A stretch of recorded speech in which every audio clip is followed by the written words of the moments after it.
The message began as static and then crackled over with a hum that was almost lazy. No one is in a communications tower on Earth's long-distance diplomatic channel, which is used for high-level council discussions.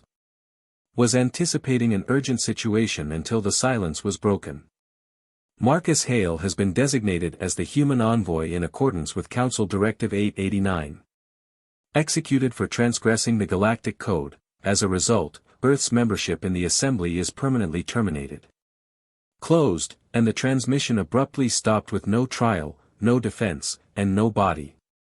Only those icy, metallic words back when the Earth's president read the transcript. Her hands shook, but she remained silent and her voice was still.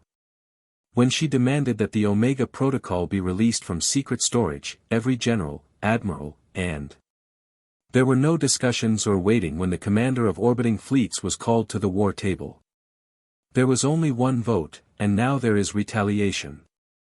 Marcus Hale served as Earth's peace ambassador and the public face of A. He negotiated for Earth's future, bringing together humanity that had struggled to rise from its own ashes to stand among the stars.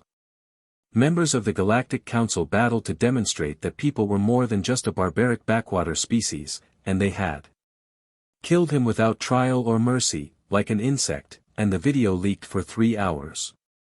Later on, someone might be a bureaucrat or an alien with a conscience. The execution feed revealed Marcus chained his uniform because he was too slow to wipe the logs. He stared directly at the torn blood that had dried on his mouth without pleading or screaming. The council of non-human rulers with a composure that even the earthly viewers found unsettling. Then, without fanfare, they used a plasma lance to open his chest, and he was still alive for the majority of it. The video went viral in 15 minutes, and within 30 minutes, riots broke out.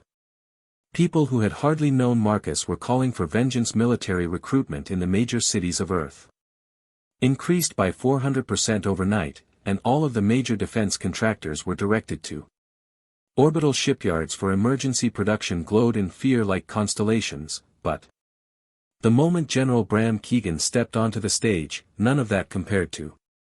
He was a warhound who had fought in the Mars Reclamation as a young man and was not a politician.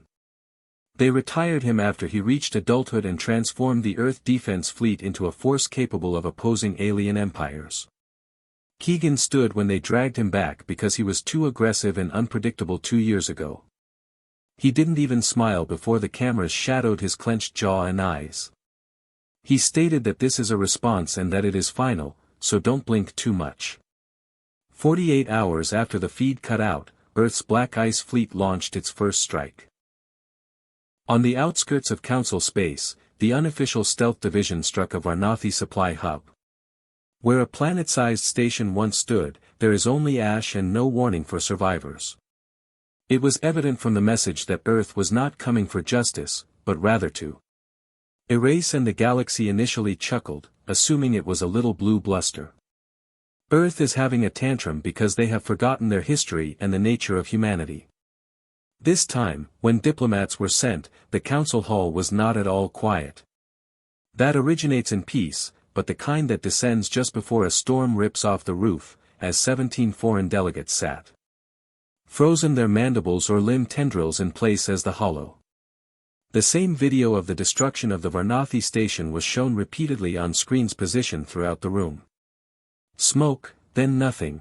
They had once again undervalued Earth. High Chancellor Vin is a Kinney Yelvery with a face similar to. One long claw struck the council table's steel with shattered glass. We forewarned them for years about their hostility and instability. Roth, the Care Species ambassador, is never prepared for diplomacy.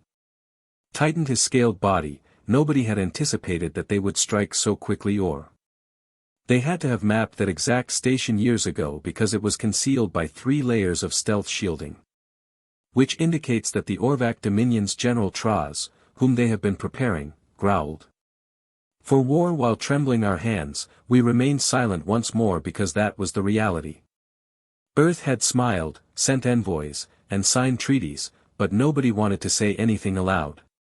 While they had been developing weapons in the meantime, shared tech spoke of unity. silently training soldiers in engineering ships without transponders in the shadows. Codes made to kill, vanish, and leave no trace, not to defend. When the Vine finally slammed his hand down, we had to send a warning fleet to Sol that we will burn their orbitals if they fire again. However, half of the room flinched as he spoke because they had all read the reports about Earth's orbital. The defense grid was now dense, unpredictable, and manipulated rather than theoretical. The AI of systems that didn't even use Council standard technology wasn't as subdued as that of the other galaxies. Roth muttered, "You scorch Earth, you were an aggressive independent designed to fight wars Earth never wanted to fight again. And you light up every lunatic, militia, and orbital on that planet. What do you suggest?" snapped Vine, "when canon predicts an extinction event rather than a war?" "That we're sorry," but Roth remained silent since he understood what. He had studied humanity more thoroughly than anyone he had ever met, but the majority of the others didn't. One of them taught at a university in the New Atlantic block for 5 regular years, and what frightened him, but it wasn't Earth's weapons.